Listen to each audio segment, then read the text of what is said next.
دکھلایا، حکم ہوا.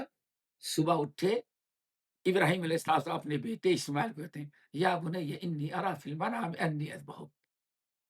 میرے پیارے بیٹے اسماعیل، اللہ نے ہم کو حکم دیا کہ میں تجھے ذبح کروں.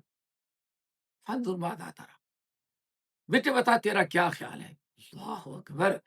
یہ انقیاد دیکھیں. جب اللہ کو ہم نے تسلیم کر لیا اپنا خالق مالک رازق، تو جو کہے ہمیں وہی قبول کرنا ہے. سبحان اللہ. دنیا میں کوئی مثال نہیں پیش کر سکتا. جیسے ابراہیم خلیل اللہ نے کہا بیٹے میں نے خواب میں دیکھا کہ میں تجھ کو ذبح کر رہا ہوں. فانظر ماذا ترى، مجھے تو اللہ نے حکم دے دیا ہے، بیٹے بتا تیرا کیا خیال ہے، تو ذبح ہونے کے لیے تیار ہے. اللہ اکبر. فرما بردار بیٹا کہتے ہیں یا ابت فعل ما تؤمر. والد صاحب جب اللہ نے حکم دے دیا ہے تو میری رائے لینے کی کیا ضرورت ہے. اللہ اکبر. آج ایک طرف یہ انقیاد ہے، دوسری طرف آج آپ ایک مسلمان بچہ کالج میں پڑھ رہا ہے، ماں باپ نے کتنی قربانیاں دی. ماں کی قربانی اتنا یاد رکھو.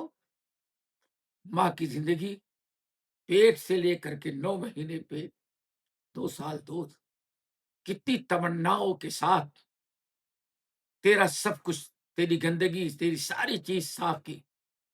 اور ماں باپ نے تمہیں لکھایا پڑھایا. کتنی صبح تو جانے لگتا ہے تم اپنا سارا آرام چھوڑ کر کے تجھے ناشتہ دیتی ہے، ٹفن تیار کرتی ہے، تیرے کپڑے دھلتی ہے.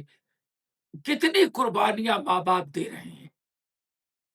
لیکن اگر کہیں کالج میں پڑھتے پڑھتے کسی لڑکی سے کوئی تعلق ہو گیا، یا لڑکی ہے کسی لڑکے کو پسند کر لیا، چاہے ماں باپ اچھا سمجھے یا نہیں، اللہ اکبر، سامنے والا چاہے آپ کا ہو یا غیر مذہب کا ہو، اب ساری دنیا ماں باپ رو رو کر کے تھک جائیں، بچے کو سمجھاتے رہیں، لیکن ماں باپ کی بات، اولاد ماں باپ کی بات سننے کے لیے تیار نہیں ہے.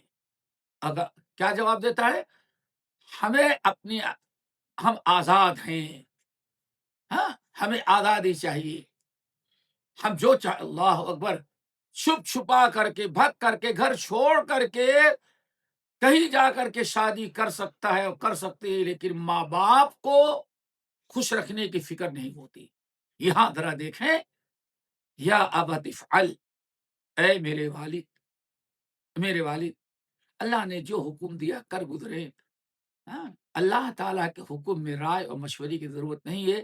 ستجدنی انشاءاللہ من الصابرین. آپ انشاءاللہ ہم کو صبر کرنے والا. دونوں تیار ہو گئے. فلما اسلما، جب دونوں نے تسلیم قبول کر لیا، تیار ہو گئے، باپ ذبح کرنے کے لیے اور بیٹا ذبح ہونے کے لیے. ذرا سوچیں، اس کو کہا جاتا ہے دوستو انقیاد. اللہ نے فلما اسلما، یہ دونوں جب اسلام لائے، کیا مطلب دیکھیں، اسلام کے معنی گردن جھکا دینا. جب اللہ کی فرما برداری کے لیے تیار ہو گئی. اس دین کا نام اسلام اسی لیے ہے کہ اسلام کے معنی آتے اللہ اس کے رسول کے حکم کے سامنے گردن جھکا دینا. بہرحال یہ 7 شرطیں ہیں، ان کو یاد رکھیں، ان پر عمل اور ان کو سمجھنے کی کوشش کریں. بہرحال اللہ رب العالمین نے نبی علیہ السلام کو حکم دیا. اسی سے ملتی جلتی آیت سورہ رعد میں 36 نمبر کی آیت ہے، اس کو بھی ذرا یاد رکھیں. انما امرت ان اعبد اللہ ولا اشرک به الیہ ادعو و الیہ مآب. اللہ تعالیٰ نے، اللہ فرماتے انما امرت، اے نبی آپ کہیے کہ مجھے حکم دیا گیا ہے کہ میں ایک اللہ کی عبادت کروں، ولا اشرک به شیئا، اور اللہ تعالیٰ کی عبادت کرنے کے ساتھ اللہ تعالیٰ کے ساتھ کسی کو شریک نہ کریں. الیہ ادعو، اسی طرف ہم لوگوں کو بلاتے ہیں. وَإِلَيْهِ مَآب، یہی ہمارا مرجع ہے۔ تو یہ 2 آیتیں ہیں۔ بہرحال بہت ساری آیات ہیں جو اس کی طرف بلاتے ہیں۔ حدیث آپ کے سامنے پیش کرتے ہیں، اور بڑی اہم حدیث ہے۔ حدیث عبداللہ ابن عباس۔ یہاں ایک چیز اور سمجھ لیں کہ دعوت دیں ایک اللہ کی عبادت کی، ادعو الی اللہ کی طرح بلاتے ہیں۔ اللہ کی طرف بلانا دو قسمیں، 2 طرح سے ہے۔ اس کو یاد رکھیں تاکہ بات واضح ہو، توحید سمجھ میں آئے۔ ایک ہے دعوت دینا کہ اللہ کی عبادت کرنا۔ اللہ ایک ہے، اللہ ایک ہے، وحدہ لا شریک۔ اللہ تعالی یعنی اس طرح بلایا جائے کہ اللہ تعالی کا وجود ہے، اللہ تعالی کو تسلیم کیا جائے، اللہ کو مانے، اور ایک ہی اللہ، ایک اللہ ہے، اس کی بات ہمارے لیے ضروری ہے۔ دعوت اللہ ایک ہوئی۔ نمبر 2، دعوت اللہ کی دوسری قسم یہ ہے کہ اس بات کی طرف دعوت دے کہ عبادت کا مستحق صرف ایک ہی اللہ ہے، اللہ کے علاوہ کوئی اور، اللہ کا کوئی شریک نہیں۔ کسی بھی قسم کی عبادت کا مستحق اللہ کے علاوہ کوئی نہیں ہو سکتا۔ ایک ہے توحید ربوبیہ، یعنی اللہ ہمارا خالق ہے، مالک ہے، رازق ہے، یہ توحید ہے، کہتے توحید ربوبیہ۔ اور ایک ہے توحید الوہیہ، یعنی اللہ تو ہے ہی ہے، لیکن اللہ کی ہر قسم کی عبادت اللہ تعالیٰ کے لیے، اللہ کسی بھی قسم کی عبادت غیر اللہ کے لیے جائز نہیں، شرک ہے۔ اللہ توحید الوہیہ یعنی اللہ تعالیٰ کی عبادت کی طرف بلائے۔ یہاں کیا مراد ہے؟ قل ھذہ سبیلی ادعو الی اللہ، کون سی توحید مراد ہے؟ اللہ تعالیٰ کے وجود کی دعوت دی جا رہی، یا اللہ تعالیٰ کی عبادت، خالص عبادت کی؟ ہاں، یہ نقطہ یاد رکھنا چاہیے۔ اسی لیے بعض سلف نے بڑی پیاری بات کہی کہ عرب میں کوئی ایسا نہیں تھا جو اللہ کو نہ مانتا ہو، اللہ کو مانتے تھے، اللہ ہمارا خالق ہے، رازق ہے، مالک ہے، لینے والا، دینے والا۔ اور قرآن مجید میں بہت ساری چیزیں ہیں۔ وَلَئِن سَأَلْتَهُم مَّنْ خَلَقَ السَّمَاوَاتِ وَالْأَرْضَ، اے نبی اگر آپ ان سے پوچھے، ابو جہل، ابو لہب سے، کدھر بتاؤ زمین اور آسمان کس نے پیدا کیا، تو کہتے لَيَقُولُنَّ اللَّهُ۔ اچھا، اولاد کون دیتا ہے؟ اللہ۔ اللہ کو تو مانتے تھے، کہتے اللہ کے وجود اور اللہ تعالی کے خالق مالک ربوبیت کا کوئی انکار کرنے والا تھا ہی نہیں۔ معاملہ یہاں تھا توحید الوہیت کا، کہ اللہ کو ماننے کے ساتھ اس بات کو سمجھے کہ اللہ کے علاوہ کوئی عبادت کا مستحق نہیں ہے، توحید ربوبیت۔ اب اس کو سمجھ لینے کے بعد اب آئیں اور بات۔ حضرت عبداللہ بن عباس رضی اللہ تعالیٰ عنہ کی حدیث، کہتے ہیں لما بعث معاذ، نبی علیہ الصلوۃ والسلام نے جب معاذ کو یمن کا گورنر بنا کر کے بھیج رہے تھے، دائی مبلغ، وہاں کے لوگ جو تھے، دیکھیں مکے میں سب مشرک تھے، مدینے میں بھی اور قرب و جوار میں کچھ یہودی تھے، لیکن اکثر جو تھے وہ مشرکین تھے، بت پرست تھے۔ لیکن جب یمن کی طرف نبی علیہ السلام معاذ بن جبل کو گورنر بنا کر کے بھیج رہے تھے، تو وہاں تقریباً سب اہل کتاب یعنی یہود و نصارہ تھے۔ یہودیوں کا بہت بڑا غلبہ تھا وہاں یمن میں، بہت زیادہ یہودی تھے ایک عرصے سے، وہی وہاں کے اصل باشندے بن گئے تھے، اور کچھ کرسچن بھی تھے۔ نبی علیہ السلام جب یمن کی طرف معاذ بن جبل کو